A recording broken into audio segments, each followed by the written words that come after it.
Тэгээ бид энэ цэцэн үйл тогтоомжийг хурдан сайжруулж өгөхөөс өөр аргагүй гэдэг л энэ дээр харагдаад байна.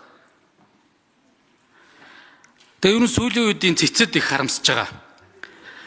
Монголын шилдэг хуульчид, Монгол Улсын их сургуулийн хууль зүйн сургуулийн урдаа барьдаг бүх нөхдүүд л гээд байгаа. Одоо Баясаа дараагаас бусдууд нь баг мөсийн нөгөө шилдэгүүд нь шүү дээ. Гэхдээ үндсэн хуулиа нураач тоглож байгаа шилдэгүүд.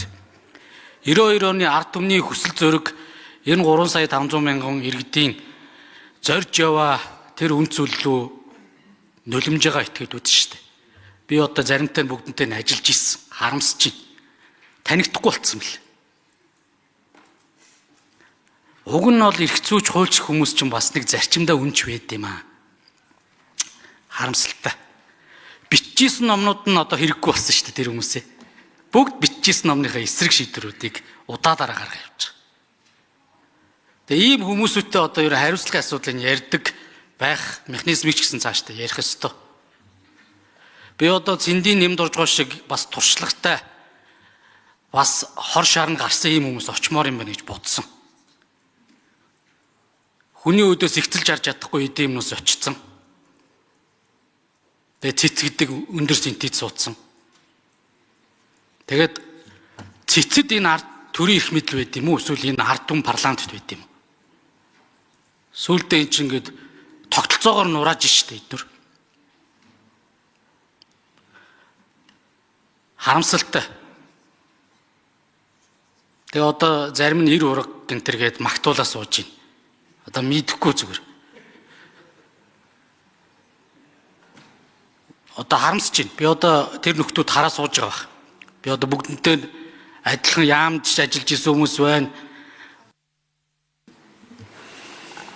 Бид цэцгийг хэлэлцээгүй, цэцгийн дүгнэлтийг хэлэлцэж байгаа. Бидэнд бас цэцгийг хэлэлцэх, цэцгийг шүүх бас ирэх байхгүй. Өөрт нь таалагдахгүй шийдвэр гарсан бол шудраг ус, өөрт нь таалагдж байвал шудраг гэсэн тийм хандлага байж хэрэггүй.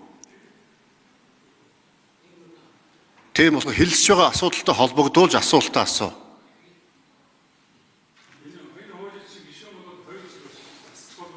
За сайн зэрэг шин тодруулжээ. Яг гоо танд ч байсан баг, бүжиг дараа наад ч байсан баг. Яг гоо би засгийн газарт байж байхдаа ерөнхийлөгчийн хуулийн шинжлэх хариулгыг үүрэг даалгавар аваад боловсруулсан. Тэгээд ингээд өргөн барих шийдвэр гаргаад гаццээ. Одоо энийг яриад явах. Зас яв.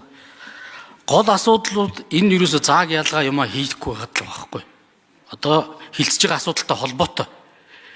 Энэ цэцгийн гаргаж байгаа шийдвэр чи өөр үндсүүлийнхээ эсрэг болчиход байна шүү. Сүүлийн үед. Зааг ялгаа байхгүй болчиход байна шүү гэдэг зүйлийг л энд хэлж байгаа. Тэрнээс биш одоо нэг хуу үнтэй ч юм уу сөргөөцөлдөх гэдэг байгаа зүйл өөр байхгүй.